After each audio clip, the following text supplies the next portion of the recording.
We still go out, make the all night slow drives. When you miss me, all the bedtimes, bedsides that you're proud to see. Will you be fine when I'm flying in the ocean? One day you come in my constellation, in a bed, the legacies, put it to the side. Headlights, you're inside me.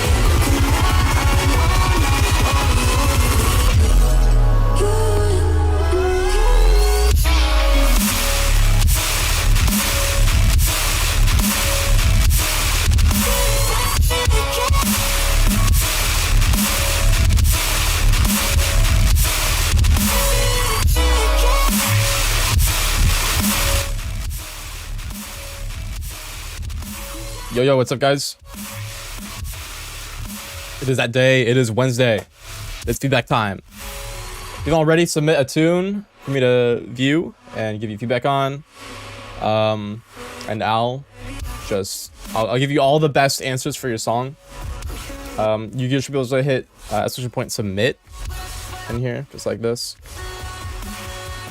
And you should be able to just submit your thing in there. It should be like a top post or something. And yeah. Hope you guys are doing okay. How's y'all's day been? Been good? Hope so, bro. Hope so, broskies.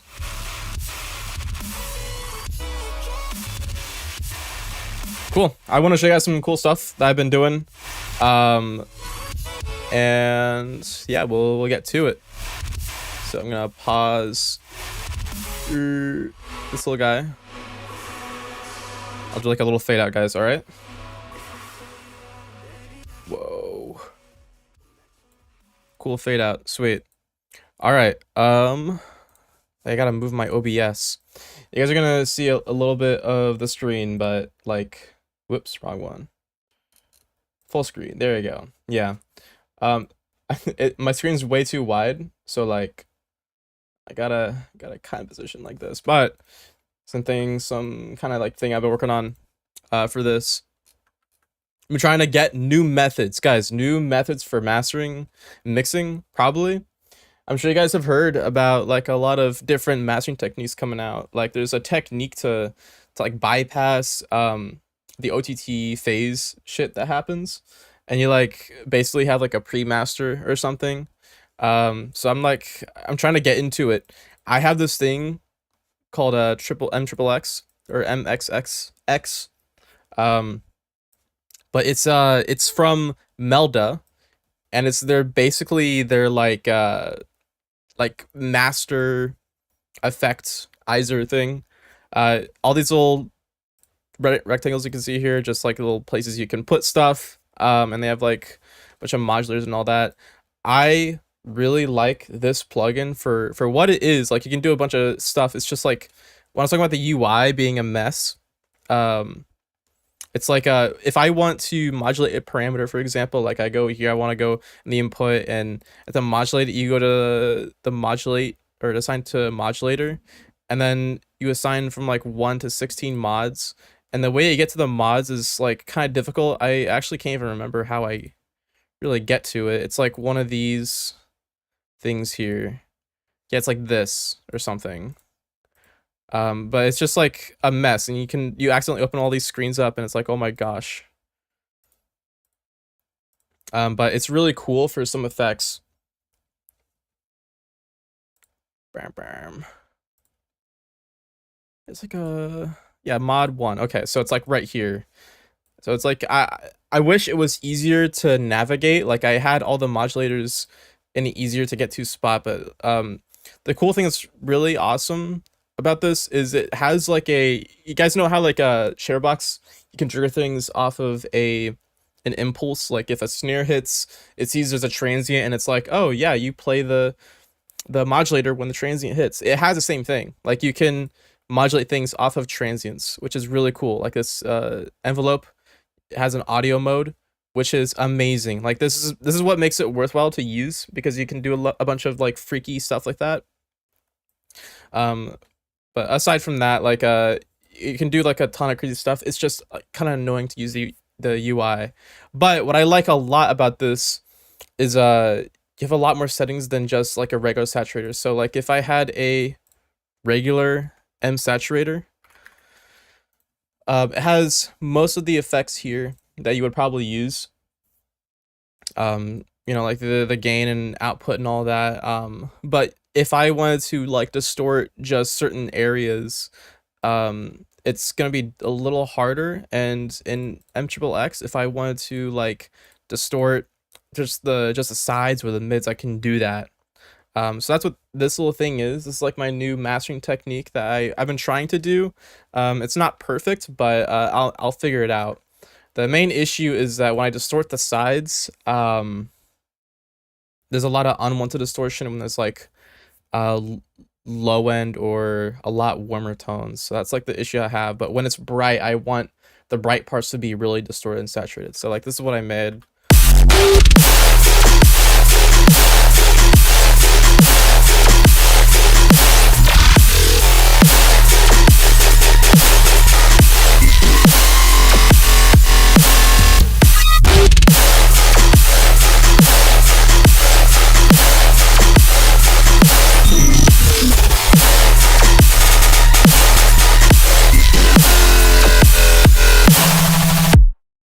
Yup. So this triple X thing, I don't even know like what I should call this. Saying triple X is just not the right term. But MXXX, I have just the sides right here turned on. I'm distorting the sides. This is what it sounds like without. I don't know if you guys can tell. But I'll like go to a louder part to start. And I'll kind of do the dry wet. I like how there's a built-in dry wet feature here. Like everything here is modulated, which is pretty nice. This is it without the MXXX. And with.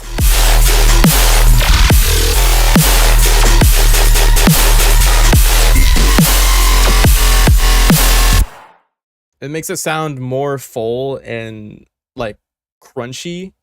And if I made it even more intense, you'd probably hear it a lot better, but I have to turn down the output. This is one of the things I have to mess with, is when I turn up the input, I turn down the output. Also, hey Danny, what's up?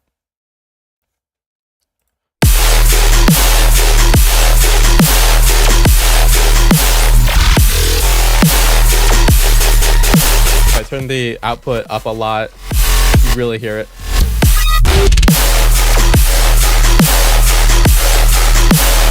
And you'll also notice I have a compander here.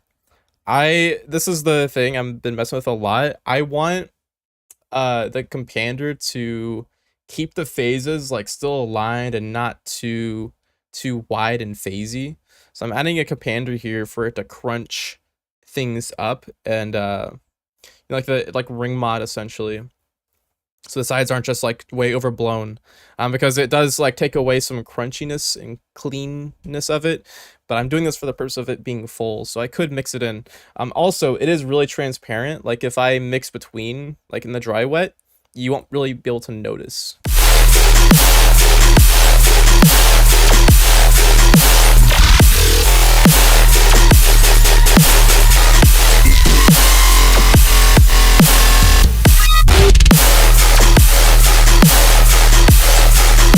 So that's pretty cool. And some other mastering things.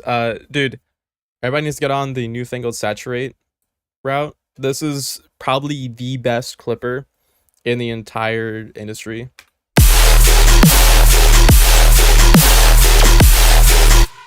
For those that don't really know how this works, it's a limiter, or sorry, not a limiter, a clipper that preserves details. So instead of just cutting it off at the peak and flattening it out, it tries to compensate for it by bringing back in those details very slightly. It's like some kind of weird magic they use. I can't remember exactly how they do it, but some weird thing where they like subtracts the peak values a little bit and then you keep some of the details there. And it still sounds really distorted and thick. This is really good for like basses in general too. It's just like it's really CPU intensive, so I don't use it a lot. It also adds like a bit of latency just because of the processing it has. But seriously, this is a really really good plugin. It's like it's magic. Also want to show this other thing I do with OTT. So this is my secret sauce I haven't told anyone about, but I made a OTT in M Dynamics, MB Large, this one. When you do that and you make it linear phase, you can mix it between the old signal and the new signal, and it will sound amazing. So I have it at halfway here, and you can just mix it like this. That's all you can do. It's basically parallel compression, if you guys know like that term.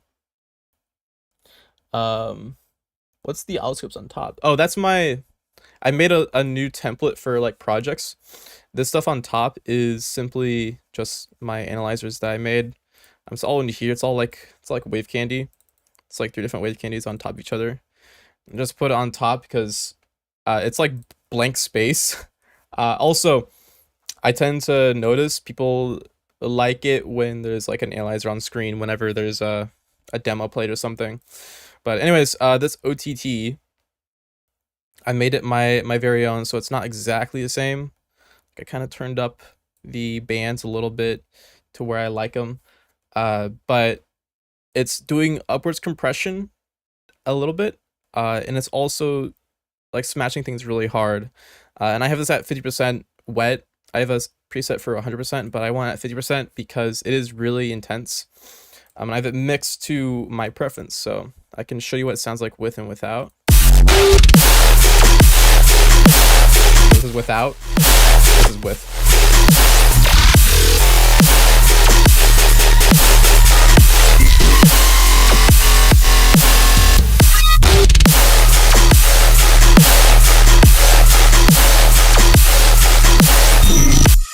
And the song is already really loud, so it's actually kind of hard to hear it, but it does make a huge difference. If I maybe turn down a lot of these, you could hear it a lot better.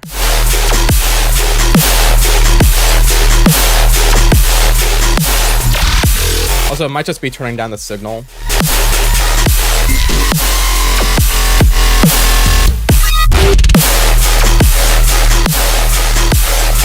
But yeah, it makes things sound really thick. It's pretty much exactly how OTT works. And I think this is probably the last thing I'll show. But as M Spectral Dynamics here, this has been a pain.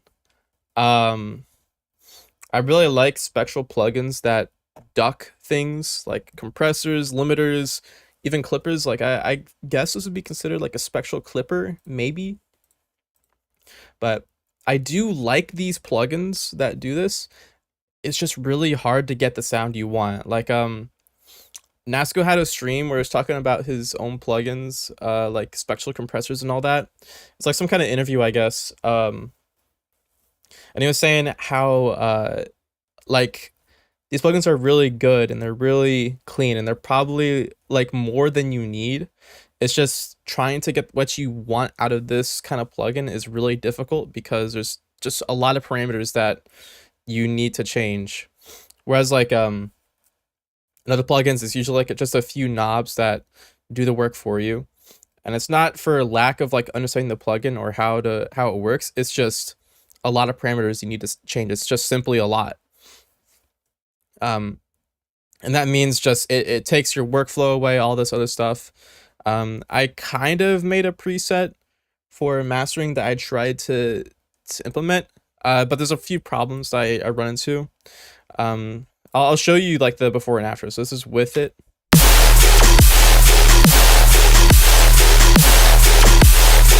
is without.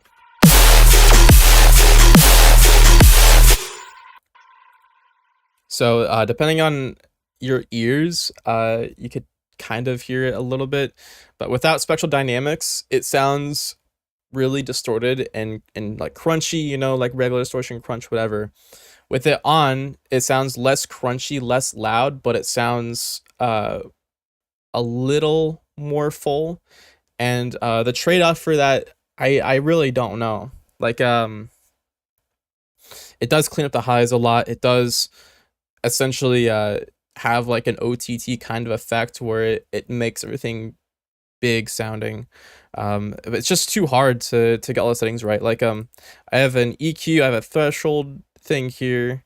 The attack and release are set at different things. This is my idea of how it worked. Spectral compressors I like for their ability to flatten the signal and do it in a really transparent, clean way. However, it's too good at flattening the signal. There is a bias humans have with their hearing where they have a bias to sub bass, like the Fletcher-Munson curve. The Fletcher-Munson curve measures how humans perceive audio and frequencies and the loudness of them. So for the human ear, we do not perceive sub that loud. Like that's just by nature. Anything that is like below 100 hertz, the human ear just rolls off. Like we don't perceive it. And then around like 1,000 hertz or something, it gets really sensitive. And then 3K is like our peak perception or sensitivity to that frequency. And then it rolls off again at the high end, and that's due to like age or whatever. But sub is actually our least perceived frequency. So we can handle a lot of low frequencies, like we can take a bunch, but that is not represented in a computer. A computer will have a linear curve, just straight line. And that's what people say all the time. If you listen to like these older master classes for mastering and mixing and all that jazz, they're always like, you always want your song to be as flat as possible. You want a headphone that has a flat frequency response. It's all BS. It's all garbage. They're just trying to sell you something. Like the SonicWorks thing. I've tried it a lot. I've really tried SonicWorks. I think it's a sham. It is a total sham. And people use it a lot. I don't think they realize what SonicWorks does. SonicWorks adds an EQ. It adds a EQ with minimum phase, just an EQ over your entire sound system. So it's just shaping everything here. And if you are familiar with how EQs work, that's adding phase issues. Like it's literally introducing phase problems into your ears that you cannot perceive. And if you can't perceive it, it's just like even worse. But I could hear the phase issues. I was like, whoa, this is a little too much. Because my headphones are like M50Xs, and they have a sharp curve, but it was like I don't see the benefit of this with how much it changes the phase and everything else. Like I can't tell the transient is the way it is, and it's all just for what? For you to have a flatter curve. Like the human ear isn't made to be flat like that. It's just if it sounds good. That's why I tell people a lot, just use references. If you have a song that you think is really well mixed and sounds really good, like everything sounds crispy and full and big, make your song sound like that. That song, I guarantee you, is not linear. If you put pink noise, which all these older mastering heads talk about, they talk about pink noise this, pink noise that. You want to make your song as close to pink noise as possible for it to be flat and true, or whatever they say. It's not actually true. A lot of songs don't follow that curve at all. Like actually. There will always be more bias to the sub and more bias towards high end because of hearing loss and all that. The mids will always be scooped in popular music and always more preferred. Just saying. So how that relates to MS Spectral Dynamics is because it does flatten your curve out a lot. So like your sub is absolutely just dicked. It is chopped so hard. If I got like a regular default version of this, it would duck the sub by like 10 decibels. I'm not even kidding. So in like the threshold here, you can see like I have the threshold up a lot for the sub and for the high end because it does duck the high end a lot too. And also, the high end is weird because I want the transients to come through. I want the transients to kind of pop. If it's really low, then it kind of washes everything. It's just like a weird thing that Spectral plugins do is they make it sound more washy in the high end. So I prefer not to have that because it's really sensitive to like transients and all that. But nonetheless, like this is the kind of curve I follow. And also the other big problem is like your snare. You want your snare to be big and full sounding, like in this track.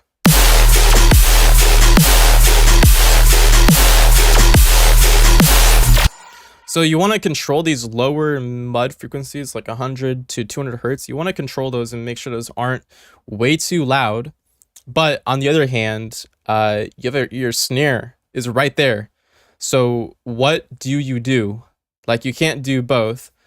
My proposition was that maybe you could just get the attack, and you could make the attack just long enough to where it is long enough to where it doesn't affect the snare at all, but it still just changes things throughout.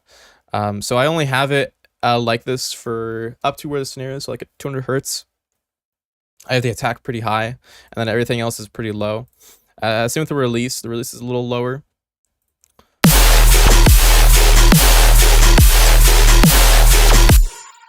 So that's like the best I could get. And also like at some point I like had some curve like this for the equalizer, just because it did take a lot of sub out, but I compensated for that anyways.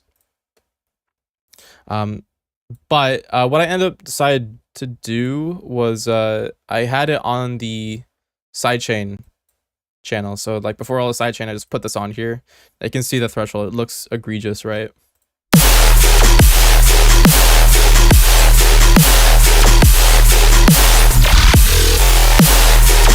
Is it worth the learning curve? Yeah, it's definitely worth the learning curve getting like into this kind of stuff. But I would advise you to use it sparingly because it is probably the most intensive thing you'll ever have on your CPU. So yeah, be really careful with that. I would literally only use this for mastering your buses. That's literally it. But yeah, I have all this stuff here. Oh shit, I didn't mean to do that. Yeah, the attack and release, all that fun stuff, so it doesn't affect the sub as much.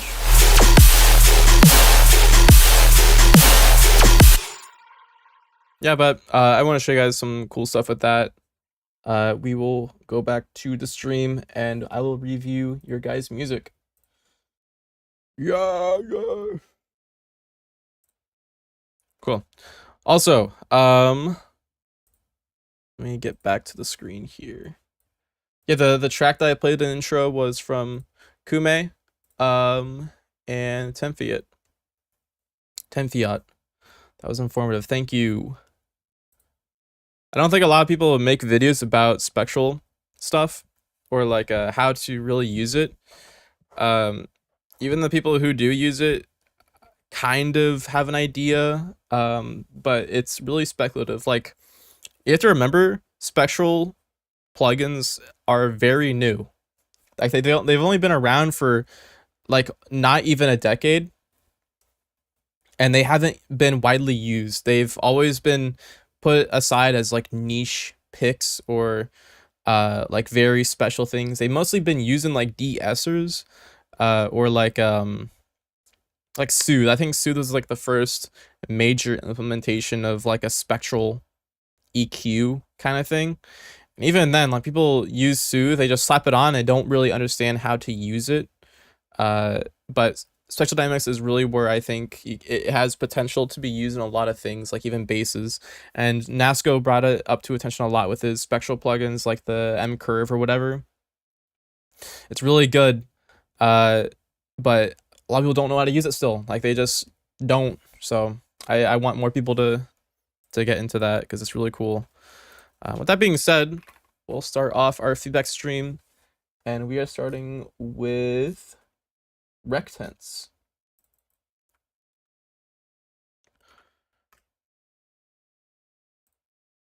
Alrighty.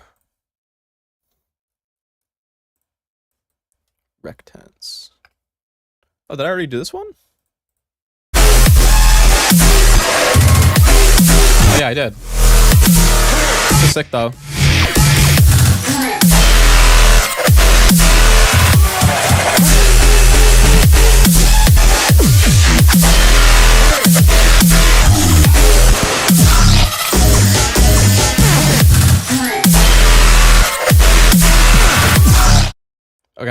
The actual first one is Broadway.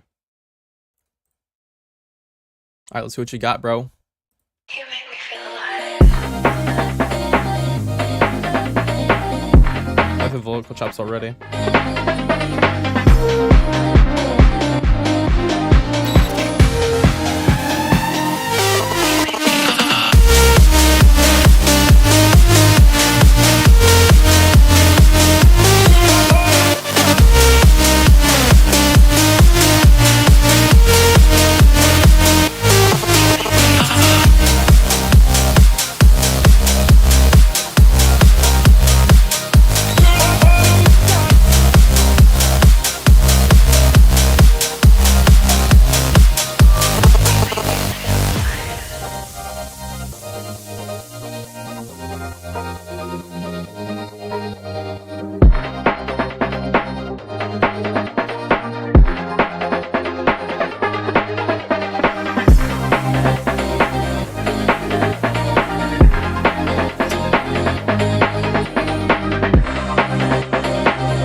Ooh.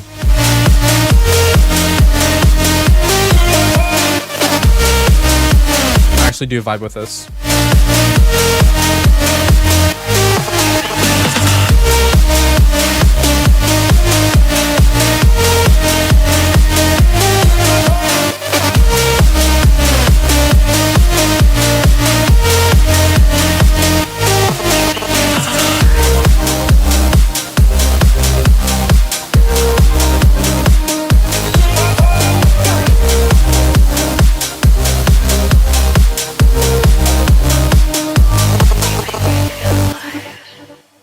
Nice. That's pretty fucking sick, bro. You make me feel alive.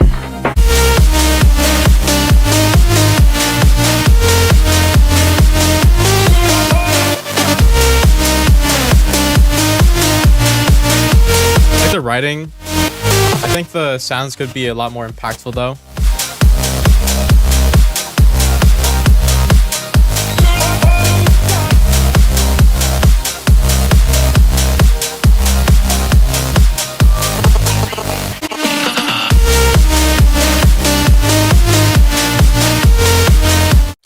It feels like all the sounds are really muffled. Like the bass is kind of muffled. There's not a lot of high end presence in there. The lead, I feel like could use just a lot more layers and intensity.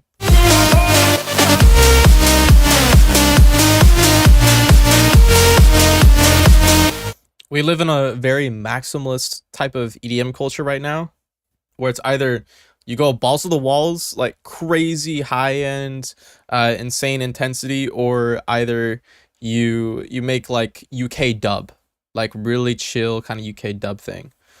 And this song, it sounds like you're going for that really anthem vibe, like ba-da-da-da, like really loud leads, really big basses, stompy kicks, and really splashy snares or claps or whatever.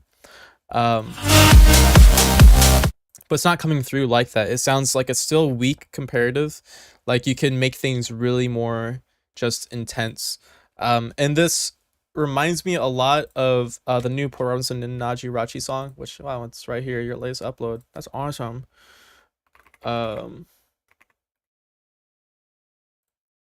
Cry? Yeah, you know this one. It does sound quite similar. I think that like it's similar enough to where I think you're like taking from it. I mean, it's like electro, bro. Like electro has a lot of the same tracks, but like in this one,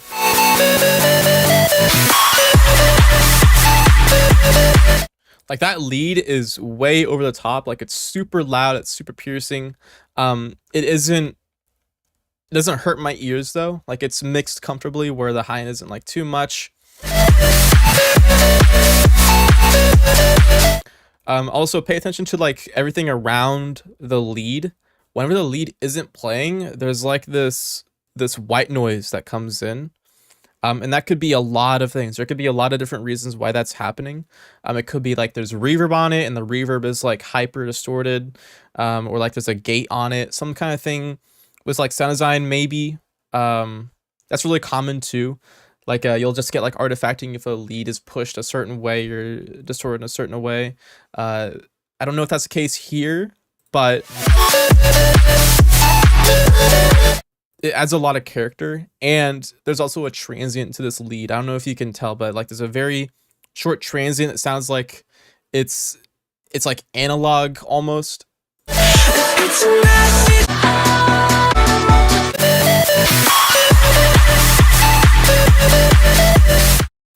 I think that transient is kind of coming from the same thing that's making the white noise happen. It's just it's ever so slightly offset to kind of let that transient happen. Like if you have a lead that's fully legato, meaning one note is extended to the full length until it hits the next note, you're gonna have a constant pulse. What I think Porter is doing is he's detaching it, adding a tiny bit of a gap between the notes. So there's that white noise that kind of comes in a little bit, or it's either cutting the lead a little bit shorter or delaying it, and it could be either, but it's still making that transient sound. It's making it interesting, and it's adding character with the transient.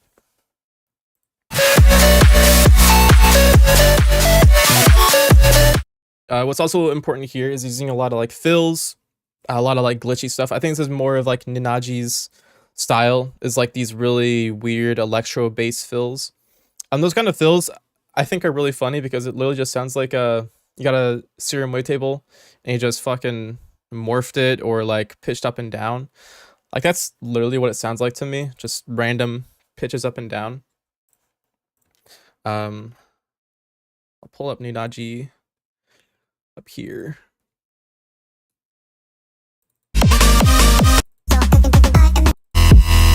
Oh yeah, like this is a big example. Just a full-on fucking wavetable.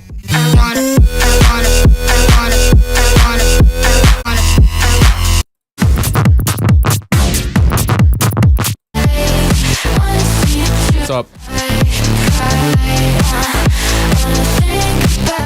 And that one, I think the vocal is just carrying more weight, but in this track that you have, it's like you can hear you want it to be more energetic. I think you want it to be like that. How do we submit on Patreon? Can we just DM it to you? There's a submission link on the first post. It's open for anyone to submit. So just click the link. It should be like the first post that you see.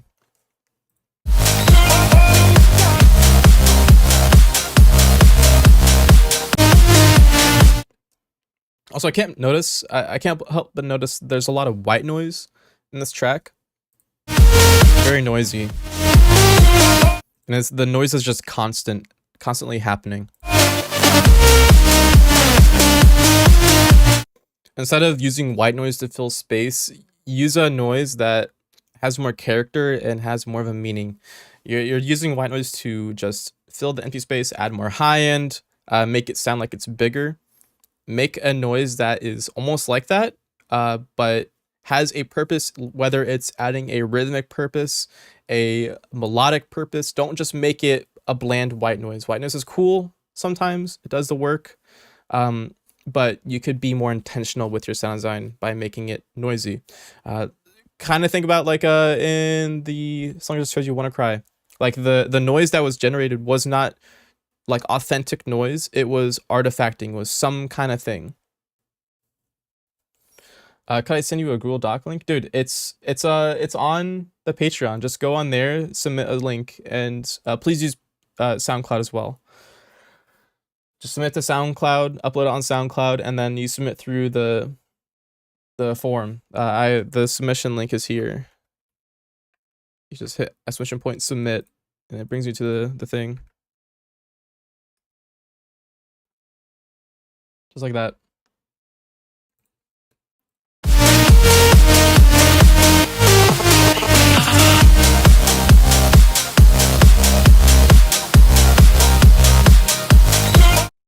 Yeah, all that really needs to be done about this track, it's well mixed. I think the clap needs to be brought up a little bit, like I put in the notes. Like, of course, try to implement stuff that's in the notes. The main thing is just bringing that energy up and making the arrangement sound more interesting. Hence, like the fills and everything I talked about earlier. Also, the one thing I didn't mention was this bridge.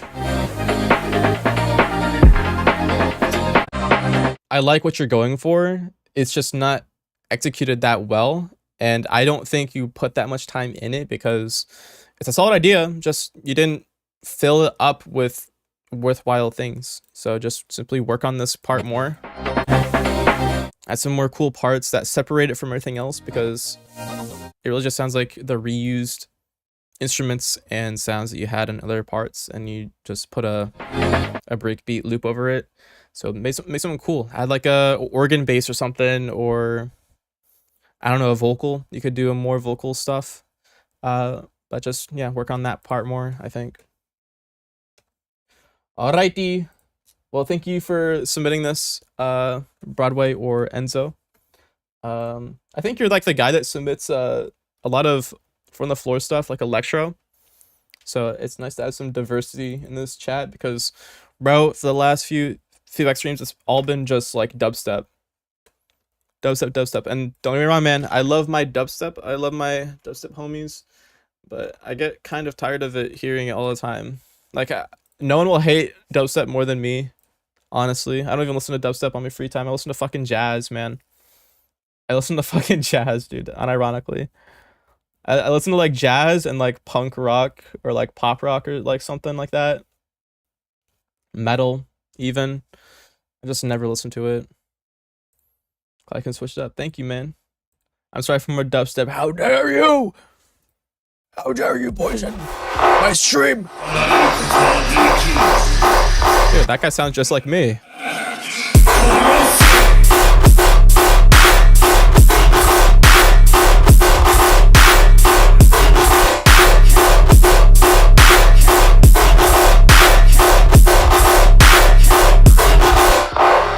Damn.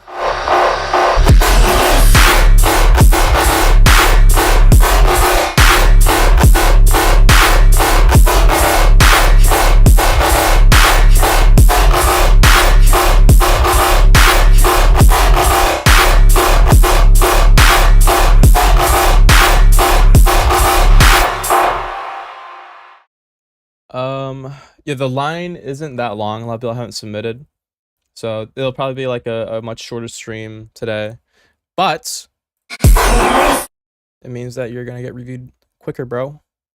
Yeah, if you guys haven't submitted yet, go ahead and submit. Okay, your note was last week's submission made me rethink how I approach mixing. I would like some tips if this is a step in the right direction. And you made me want stuff on mixing. I can't remember what yours sounded like, but I think this one is better. Like, I don't see a lot of things wrong with this, so it means that you probably did something right? Like, I hear some issues with the sub mainly. That's like the primary thing I hear. The sub sounds really rumbly. I don't really know why that would be. Like, it sounds like straight up like you got ground noise and like low passed it.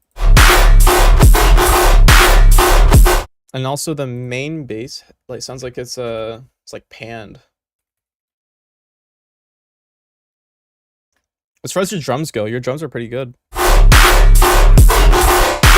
Your kick hits really hard, but it's not overly distorted. It's like comfortably warm.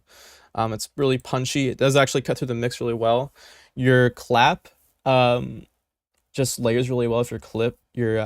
Wow, what did I just say, man? Your clap layers really well with your kick.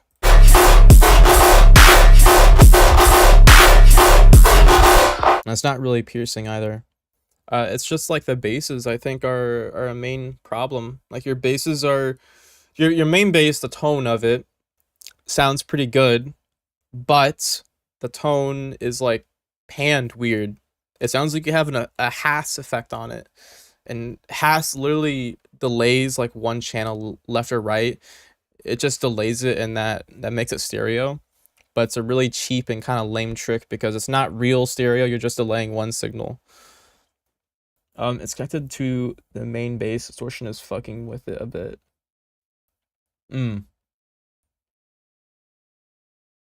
I see. What would be the fix for this, man? Okay, I don't think your bass is dependent on the sub for its tone, so you can probably put your sub later down the chain. I'm not sure how you set it up, but if your main bass has a lot of effects on it, like has a lot of distortion and stuff, and your sub is routed to that effects chain where it's going through all the chains, I would say split it up so that at some point the sub will come in. So like if you have on the main tone, you have OTT, you have a bias on, excuse me, you have bias on there, you have tonal delay, you have like another OTT, like some effects, some EQ. Your sub is going through all of those things, and for no gain. It's not, the sub isn't benefiting from distortion for that tone. It's not benefiting from the EQ, the OTT. Like, think about it. Your sub does not really need OTT. It's a static signal. It's only in one frequency. So instead, I think since it's all in one chain right now, I'm assuming it's all in one chain. Like you don't have like 5 buses going through it. It's all in one chain. Roll back all the effects starting from the last one to the first. So the last effect, you're gonna disable it, and then disable the next one, and then disable until it sounds clean. So listen for when it sounds clean and not really weird. Then right there, you're going to cut it off. Take all the plugins that you disabled, put it in a bus or a different channel, and instead of the sub going through that first rack, put it in the bus. So that way, it's not going through all those ridiculous chains. If that makes sense. I'm sorry, I said it the other way around. Like, go from the first to last. So, like, the first effects, turn it off, and then all the ones that are making it muddy, move into another chain, and then put the tonal part in that chain. Sorry. And then add the sub in where it's not getting dirty. I'm sorry, I said it backwards. Yeah, so just, like, find what's making the sub all fucky and just cut out the effects and have the sub put in wherever it's not messy. There's also the problem with your bass being like weirdly stereo. Your bass, I don't know what you put on it, but it could be the Haas effects. It could be you have a filter on it. A cool way to add stereo to your track, your bass, is to on like the Combs filter or something, whatever you're using for like serum effects or something. You can pan it, and so it changes the cutoff of the reverb filter from left to right, so there's a difference, and that makes it stereo. But there's a common problem with that, is that when you turn it up high a lot, it will sometimes affect one channel over the other, and that's very cutoff dependent. So like all passes, for example, is really, really sensitive to that. You'll notice if it the all passes filter high up, like at 800 hertz or something, you're not really going to hear anything. Like, it's not going to change the signal a lot. You only really hear all passes do stuff when it's at a lower cutoff.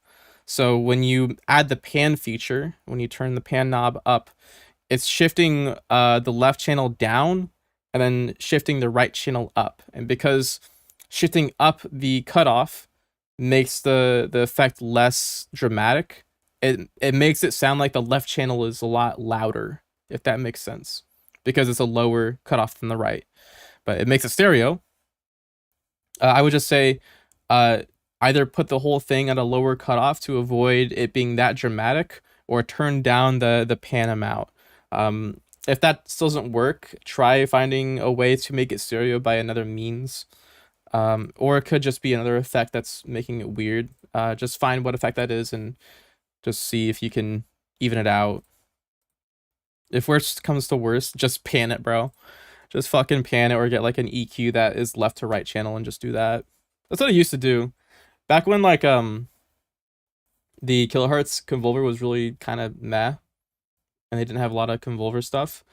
I would have like really weird stereo imaging, and I would just get like an EQ, and I would EQ the left and right channel separately to get rid of that weird EQ stuff that it did, and it worked, but it was just like a hassle.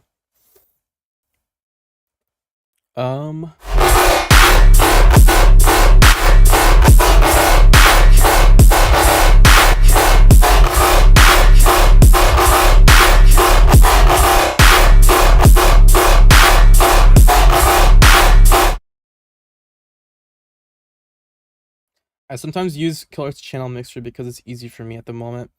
I actually never use the Kilohertz Channel Mixer. Like, I actually never use it. I don't know what it's useful for.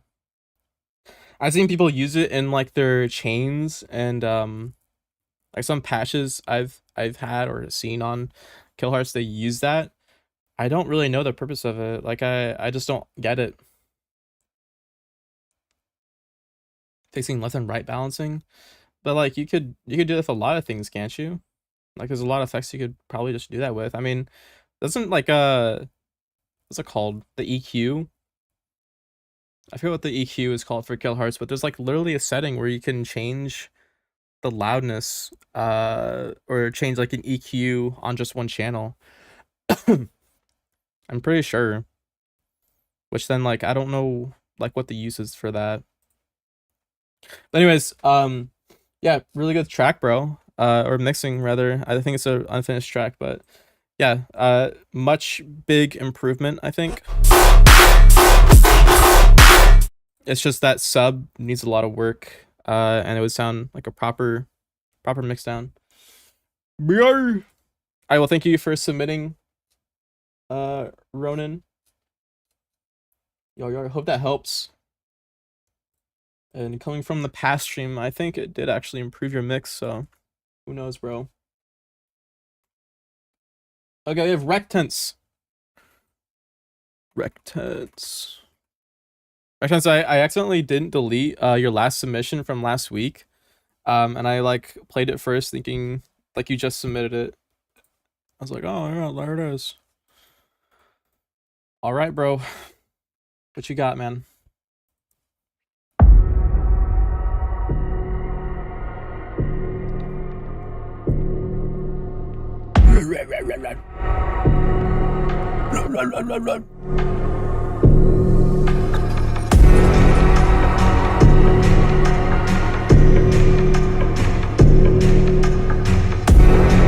That is me.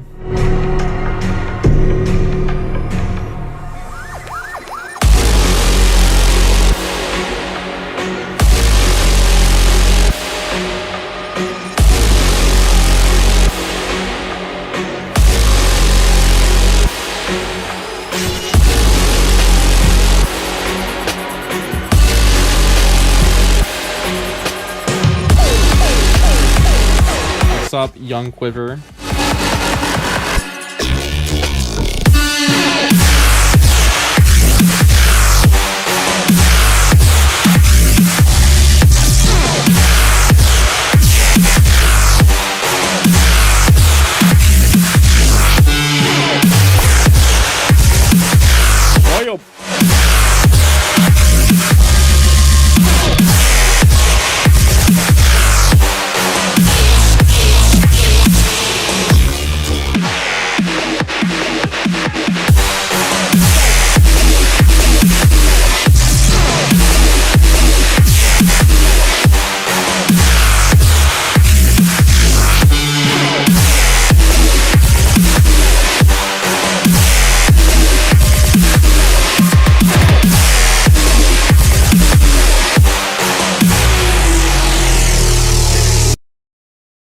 Damn, dude. I have a little bit more notes. Type!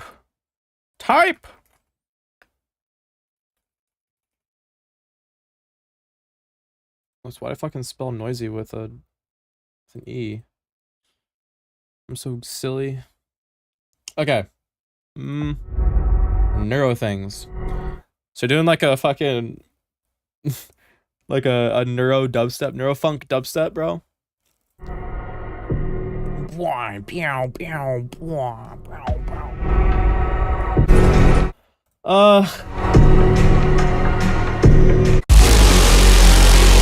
I think the intro is a little boring. Like,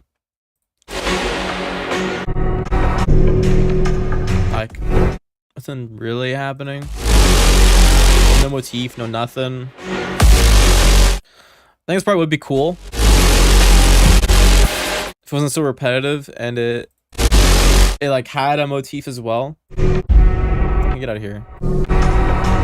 Yeah, you need a motif here that has some kind of like thing that will hype you up. Like you have the fundamental down, you have okay, the atmosphere. You're like in a fucking wartime setting, like an ancient wartime aesthetic happening here, and then it just kind of carries on. There's nothing else though. Like you have the foundation, put something on it, put a lead, some kind of vocal. I don't know. You need something attention grabbing. And this bass comes in. This bass is cool. It sounds full and fat and big and gnarly. It's just like kind of repetitive. Like if you had the motif here, it would sound so much more interesting. There's also the other issue of like the low end. The low end in this is like weirdly stereo, and I don't know if you want the low end to be this stereo.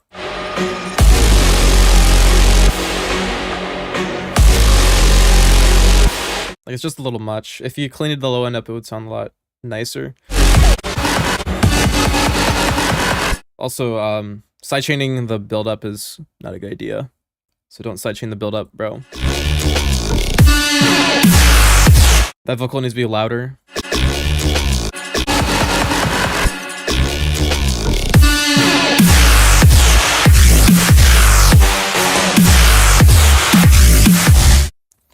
There's also some arrangement problems. You didn't really check arrangement in your submission for it to be checked, but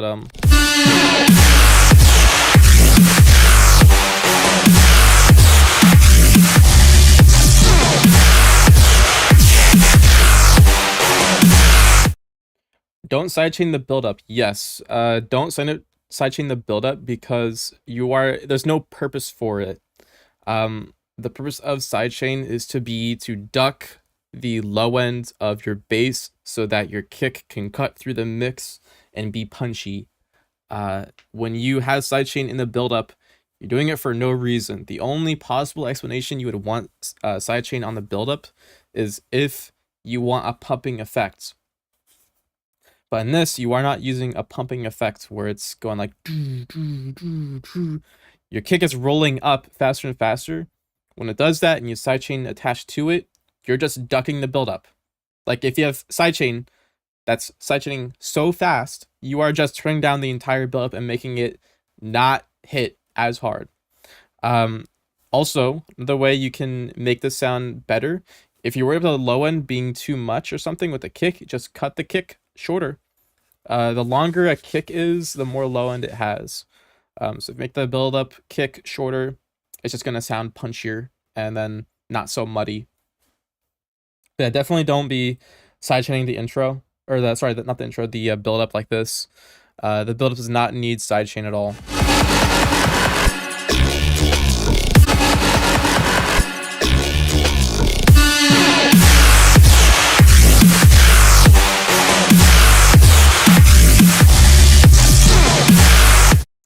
I think your track is like, it sounds pretty cool with this big, thick, lasery bass or phasing kind of thing. I think the arrangement just needs work, man. So a downbeat is like your little fake out that goes bang, and then the snare hits, and that's when the bass comes in and makes it sound all big and crunchy.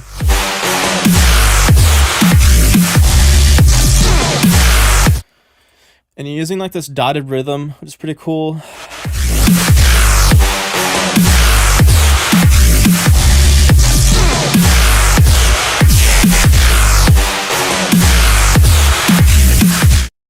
maybe it's not your arrangement, but like the choice of sounds that you're using to fill in these gaps. The horn does not do it for me at all. Like, it sounds really outdated, like a horn from a really old pack. It also sounds just really weak in general.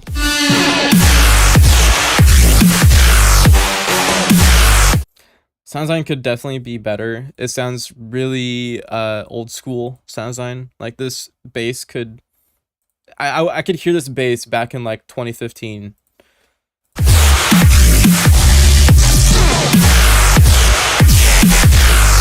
Oh my gosh, someone said the exact same thing as me. Bro, 2015, I said that year on the dot. I didn't even read your chat.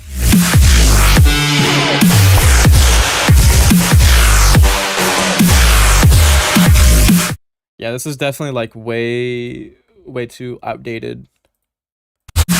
It's a sound design that's outdated, not anything else. Like, I think the drums are pretty fat and they could work in like a modern setting, but your sound is too noisy, so it sounds like a massive bass that's been kind of processed a little bit. And your arrangement is just kind of weird. Like, I was talking about your horns. That's like a very 2015 thing to do. In a modern setting, it would be more like vocal fills or like intense bass granular fills to keep that energy up. I think your drums are a little busy too.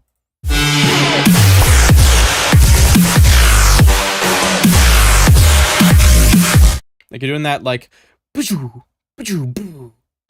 like snare fill thing. Like, that just happened right here.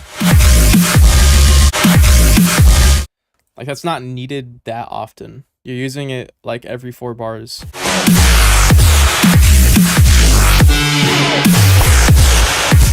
I think the thing that is making it sound so old school is the phaser. The phaser sounds really raw and one-dimensional. Like, this is the effect you get when you add just one laser over a bass and you like morph it up and down. The way you should be doing this is, instead of a phaser, just use notches and modulate the notches independently so that you get the exact sound you want. Also, it sounds also like you might be using like the frequency shifter method too. Maybe. I actually don't know. I don't think you're using the frequency shifter method, but it's a lot of those old school style sounds that you're getting with this. Sound design back then was really one-dimensional. All you really needed to do is get like a noisy kind of bass and then add one filter to it, and that was essentially it. Like, that's encompassing basically all of Brostep back then. Like, aside from maybe Skrillex, everybody else is just getting like a saw on saw FM and then high passing it up and down, and that was it. Like, literally that was it. And they put their little stupid Fat Wrecks on it. Like, back then when Fat Wrecks were the biz and everybody was using Virtual Right's Fat Wreck for everything, that's all you need to do. You just need to get an FM bass and just sweep it up and down. You didn't really do sound design. You were just filtering like an FM sound up and down. And now the standards have grown a lot more, where you're making more intricate patches and all that. So you just need to move further and put more craft into your sound. I'm not here to comment about how you should sound design. It's mainly I'm fixating on mixing and mastering. Overall, your mix is really noisy. And your sub is really weak. Noisy basses make me feel like I'm in the old school, because the only way that you can keep that high end from sounding like that noisy is if it's a really unprocessed bass.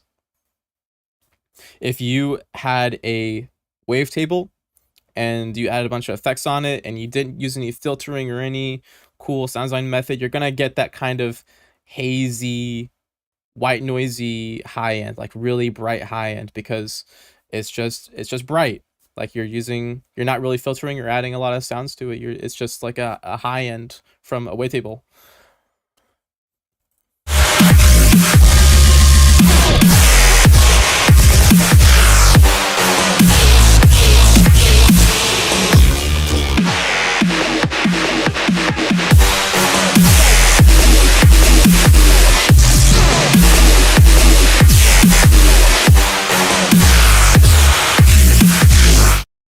You also might be focused too much on adding background elements. I think as a whole, the EDM producer community has gone away from adding too many background assets.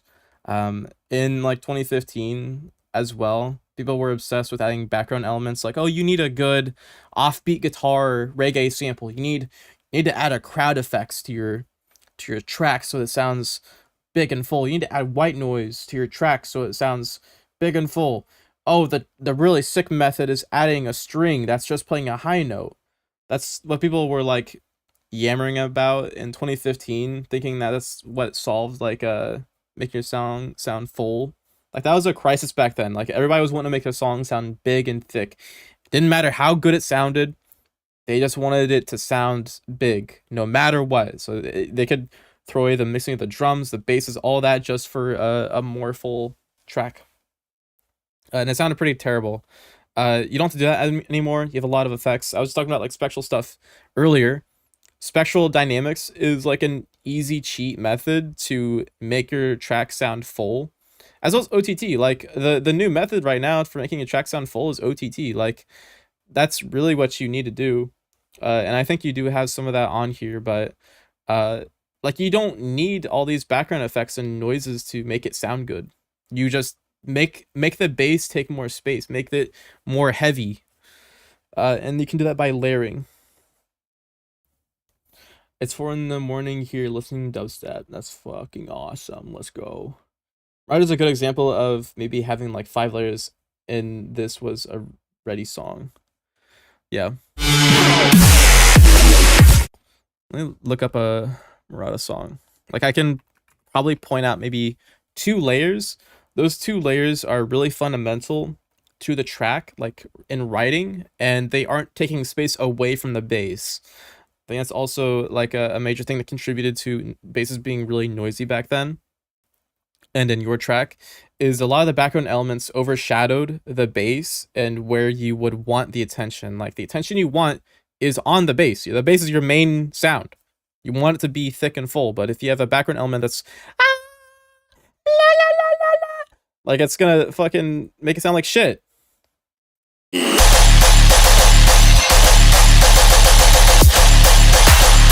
This is kind of like crazy. Like I can't even really hear a background effect happening here. Like I hear some clanging in the background a little bit, but I don't hear like any crowd effects, any white noise, really anything. Like I just hear the reverb from the gun bass, but that's all you need.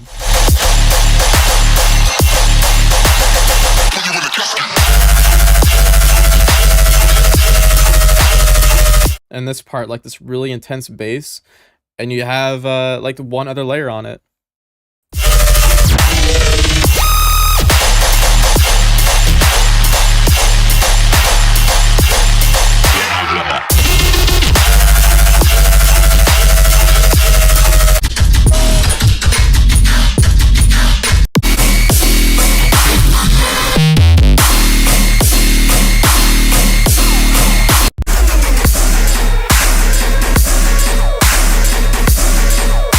Yeah, that one just has like the alarm, like tornado alarm going off in the background. That's really it.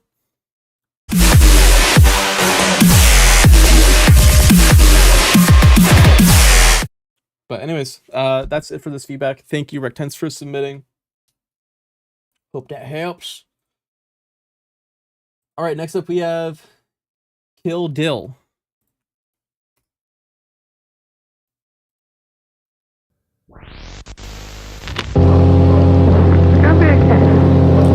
I try again, but despite how tall I think I stand, I always seem to come up short. Stuck in a cyclone like a madman in his own insanity.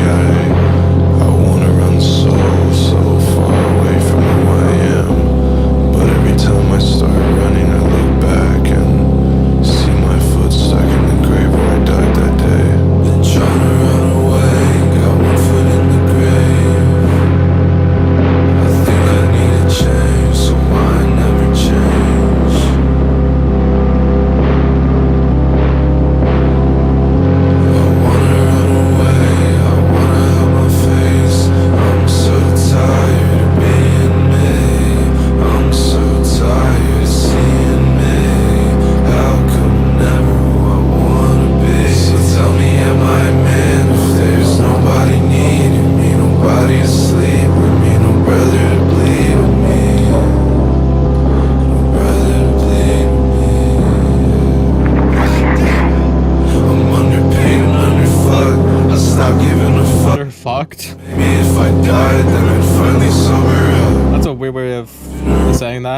say that I was loved, and I will finally feel the touch. I send my songs in free right now. Yeah, you can submit any track you want. You just have to be the producer of it, and the submission link is in Patreon. These pants off my waist. Now she's just a memory I can't seem to erase. I'm taking all these drugs, hoping I can see her face. She lives in my dreams, that's my secret little place. She told me forever, I'll make it forever. I'll dream for eternity so we can be together. So we can be together. I'll dream for eternity so we can be together. And then I start thinking to myself, I didn't produce this? just try Wow. a little bit harder. Put in a little bit more effort. But I never can. A man who falls will fall and fall again. Until he's finally buried in that pit he's made. And I have to say, with how I'm going, my burial should be soon. I loved you more than you'll ever know. I wish I could be like David and take you to the moon. I like, my favorite part is the 31 seconds of uninterrupted silence here. It's fucking banger, man. Favorite part. Wanna run so far. Okay, bro, like, submitting to a producer stream, I know it's not like obvious, but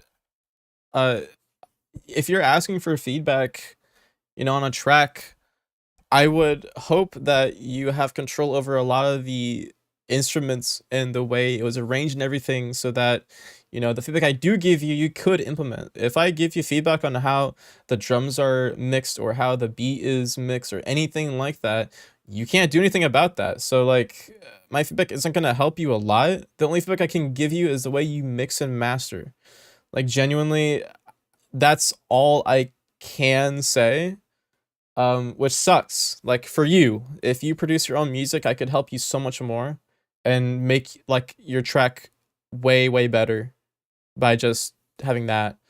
I mean, I really hate when people just submit like just them singing over a beat, because like, what can I give feedback on? I can't tell you to sing better. Like, I can't just do that. I'm not a singer, and you know, I don't even think feedback like that would be helpful for a singer anyways. But the least thing I'll do is like kind of help you with mixing and mastering, maybe. For one, your vocals are really mashed. Your beat is compressing the vocals way too much.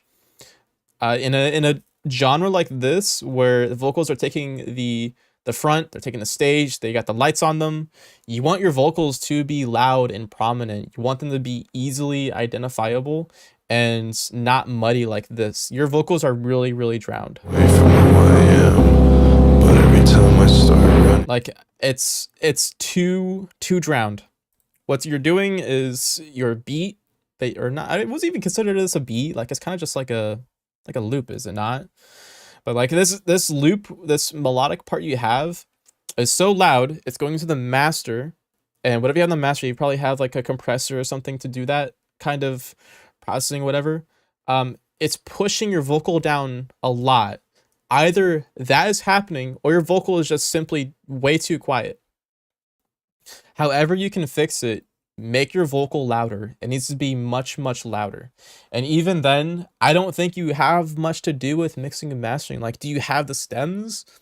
Is that what you're talking about? Like, producing? Like, did they send you stems and you're arranging the stems in an order, and you're in charge of EQing, compressing them, mixing them, gain staging them, panning them, stereo imaging them? Are you in charge of any of that, or is it already delivered in just an MP3? I really want to know that, because honestly, all your job is to make the vocals stand out and make the vocals sound good. The vocals could sound a lot better, sure. But first and foremost, they need to be louder. Just make them louder. That's like the easiest thing to do. Just make them louder. Don't worry about mastering that much. There's not really much to master in this at all. Like, you don't have drums really prominent in this, so you don't have to worry about like clipping or anything. You just need like a soft, transparent limiter to do all the job of the master, and that's kind of it. They're louder before, but I thought they should be turned down more. Like the vocals should definitely be louder. I was already thinking like this track sounds really loud, like unnecessarily loud. The vocals need to be louder though, for sure. Back and see my foot stuck in the grave where I died that day. Been trying to run away, got one foot in the grave. I think I need a change, so mine. I think mixing and mastering is so overhyped in this kind of genre of music. Like you don't really need to do that much. You just need your vocals to stand out, your beat to have drums that aren't shit, and you're good. Like I think it's so silly sometimes. But yeah, that's all I would really say. Just don't worry about that much. You just get a soft transparent limiter over your tracks so there's no like harsh clipping happening or any artifacting. That's it, man.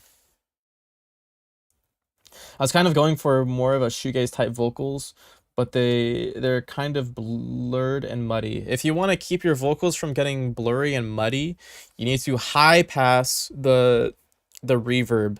The reason why your vocals sound muddy is because the reverb is on your low end, your frontal of the voice. And that's a really important part of your voice because that is where the pitch comes from, where you're hitting notes. If you're going la, like the fundamental is what's making that note happen. But if you have reverb over it, you are actually effectively blurring where the melodic parts are. So the easy fix is just to high pass the reverb.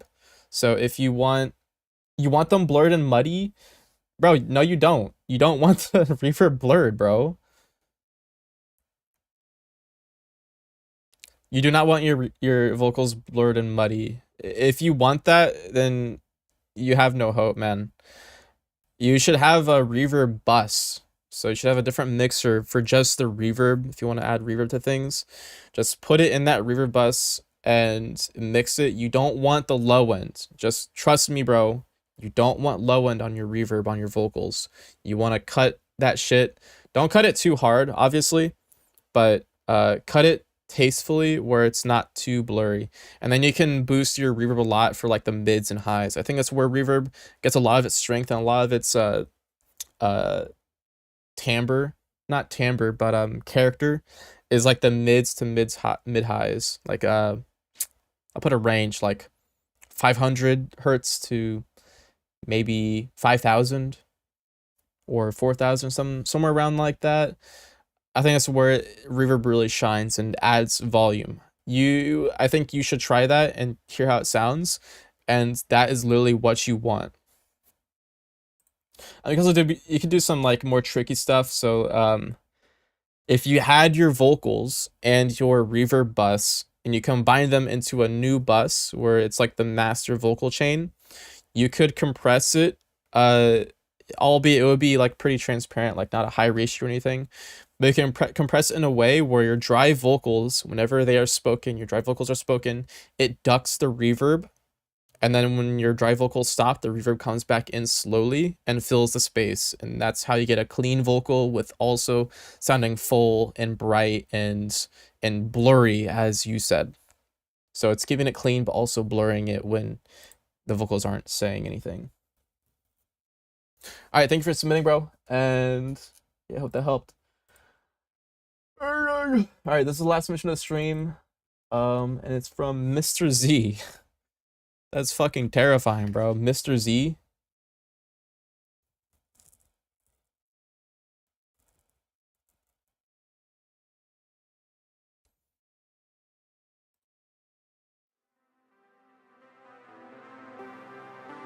Mr. Z. Oh shit. I don't get it, why you play me like this. If you say you wanted a prince. Oh gosh. I was not expecting this. Dude, with this fucking picture and your name being Mr. Z? What the hell? What the fuck?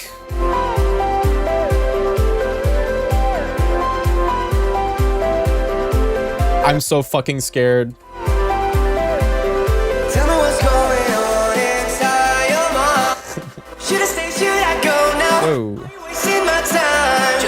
really loud, man. Inside your mind, should I run, should I step back?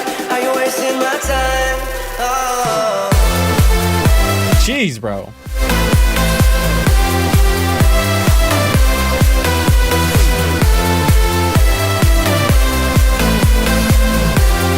Okay, dude, I need to ask before I finish this track. Did you make everything? Did you make the synths? Did you have the drums? Did you produce a track? Please tell me. Bro, I am doubtful. I am doubtful. Did you make this track? Yes, sir. Bro, okay. I have a lot of questions then. Is my song? Okay.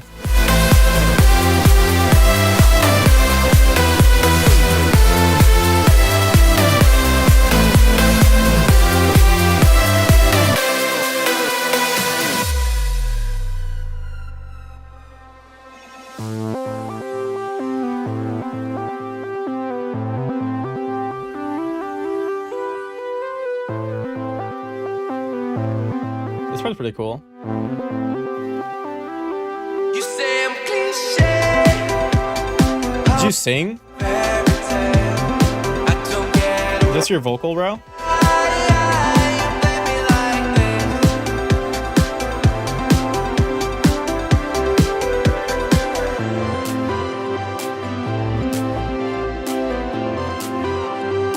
Okay.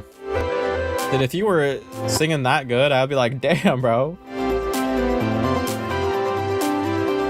Yeah. If I could sing my own stuff, I would be so much more confident in my music. Tell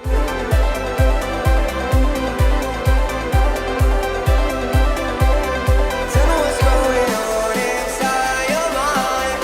Should I stay, should I go now? Are you wasting my time? Just tell me what's going on inside your mind. Should I run, should I step back? Are you wasting my time? Oh.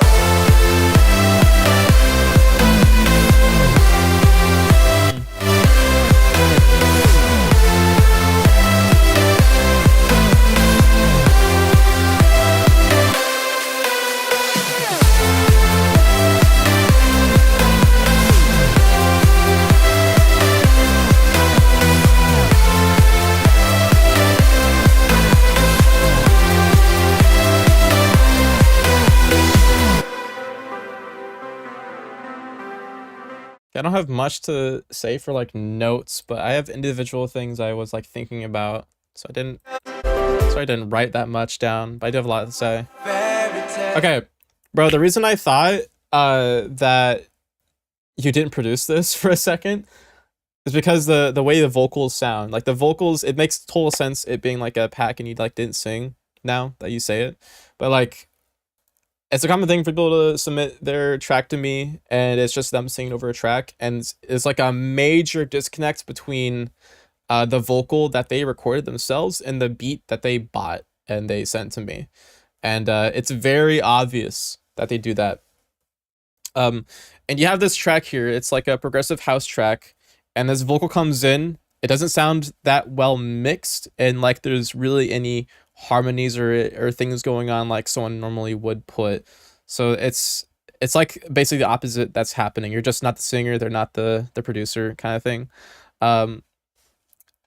It put it bluntly, the vocals are not mixed well, like at all. I think they're pretty poorly mixed, and compared to like your track is actually pretty well mixed. And that's why it was shocking, is like, how can you have a nicely mixed track but the vocals are so out of place like this? And I guess it kind of makes sense, like, okay, you didn't record the vocals yourself, and it's like part of a pack, and you don't have control over any harmonies. Like you can't tell the singer, hey, Mick, can you just harmonize with this or do like this chord? You can't really do that. You just have like a vocal hook basically to work with. But yeah, the vocal mixing is really rough, I would say. If you're gonna get a real singer on this, I think that's probably for the best. And you know, it kind of makes sense too. Like you're kind of making this as like a placeholder, right? So if a real singer comes in, you could have them actually properly record to the silo that you want it in. Yeah. Wasting my time. Just tell me what But dude, this part right here, I was like, why is the vocal so fucking loud? Dude, why is it so loud here? should I go now? But I guess it makes sense, so I won't comment on it really further. Okay, like the actual track. You wanted feedback on mixing and song structure. I think the song structure is pretty good, actually. Go to mine. Should I run? Should I step back? I always.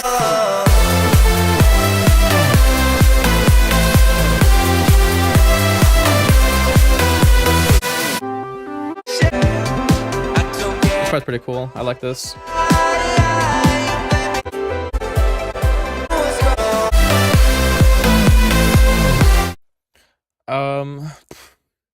Okay. There's some minor things I think could use some work. I don't know if this would be considered like arrangement or mixing, but the fact that this buildup is so quiet is kind of criminal. The idea of the buildup is you want to build energy up, because what you have here is a really quiet instrumental, and the drop is like, it's jarring. Like, this is the point where it's jarring. You're ducking it too much. So lean back on ducking the volume this much and filtering all that stuff. You wanna leave some space. You wanna make it feel like energy is coming up and like it's going to climax. You're gonna get that really wide lead sound that's gonna be big and full on both sides of your ears. And you want the bass, like the kick drum, to really punch you. Like, you want to be impactful. But you're not really getting that. You're kind of just making it jarring and kind of like you're getting jump scared. Also, the one thing I wanted to say, dude, you have this fucking scary ass image of like a guy sitting down and is like, looks like a fucking silhouette. Your name is Mr. Z. Like, you're gonna like you're a fucking Superman villain or something. I thought this was gonna be like a really hard track, and it was, I like couldn't help but laugh because it was so the opposite. I think your melody writing is good. I think this is a memorable melody you have. I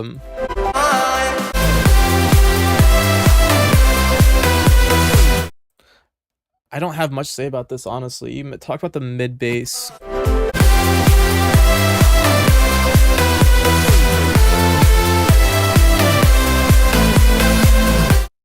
I think it might be a little much. If you could turn down the lower part of the mid bass and bring up the highs, I think that would work a bit better.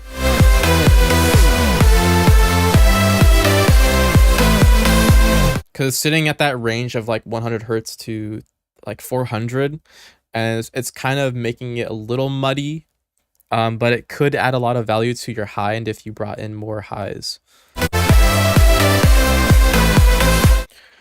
Okay, overall, like, this song sounds good. Sure, it's well produced. I can hear that. I just don't think if you're gonna make music in the big 2026, almost 2027 now, jeez, bro, fucking end me. You're not really gonna get anywhere making this kind of music, I have to say. This music is kind of died in the past. And it sucks. I like this kind of music. This is like a guilty pleasure stuff. I like old progressive house when it sounded happy and like cheerful. It doesn't sound like that anymore. It sounds kind of like lame. Same with like Big Room House. I thought Big Room House was pretty cool. I just don't think it's gonna really survive. Like, you're not gonna get anywhere making this kind of music. You have to make it sound more modern. And the modern mixes and modern songs are a lot more dry. Like, they don't rely on big reverb anymore. They're a lot more dry and in your face.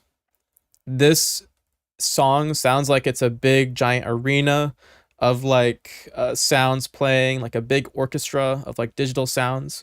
It's not like that anymore. It's more in your face, raw, dry, and clean, very clean sounding. That's the direction where they're going with this kind of style. But I can't deny the production value. You did a good job mixing it. Just the vocals are the only thing that need to fix. But yeah, Whoa, I can do that? Whoa! Didn't know that.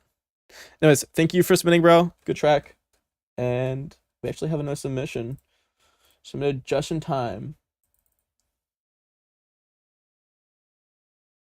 Barricados. This was an informative stream. See yas. Thanks, bro.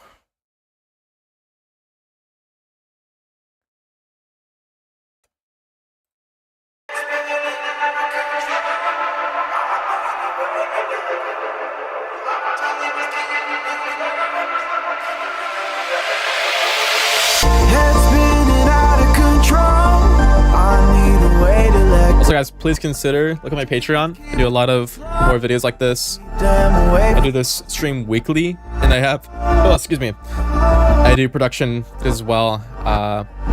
Yeah. Check it out. What's up, awkward?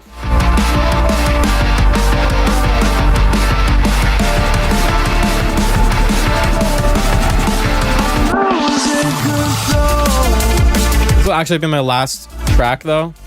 I do have to go at like 7. Which is like 15 minutes from now.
Nice. Like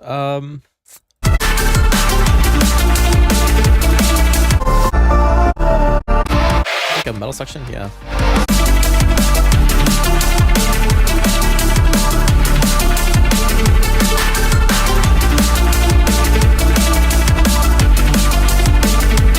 Okay, you mainly want feedback on mixing. Okay. This track, drum bass, kind of like I don't know what genre this would be considered other than just like regular drum and bass, but this sounds really outdated and kind of old school. Like I'm talking like back around when Pendulum was mainstream.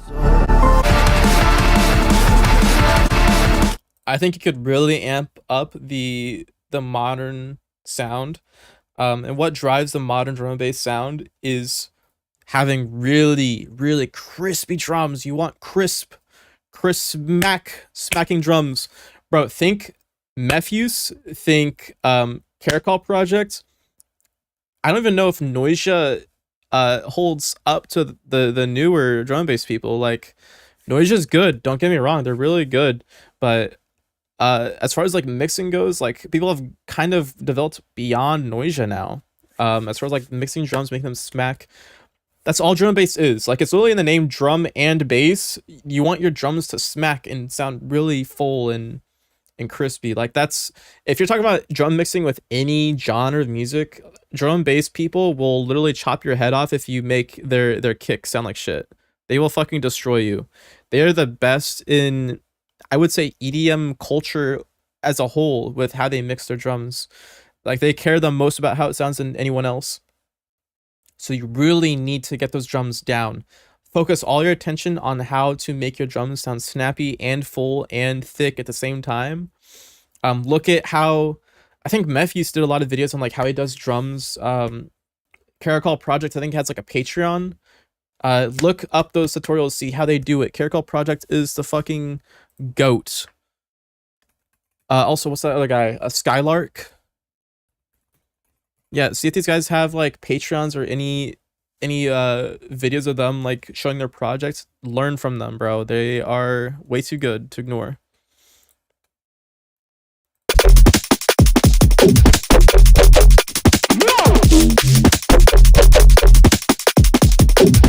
I don't know why in studio the drums were perfect and full, and here dude, I felt that same way. I made a track in the studio, and then when I went back home and listened to it on the headphones, it sounded like ass. I don't know why that is, but I would say trust your headphones more. I've mostly produced on my headphones like most of my life.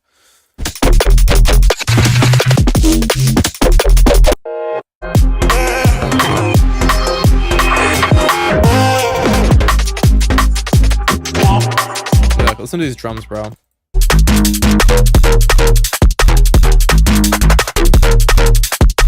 Believe it, you couldn't hear it.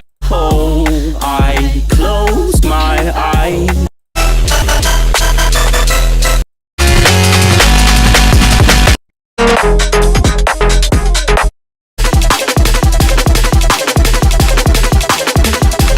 That's my favorite one. Not my favorite, but one of my favorites.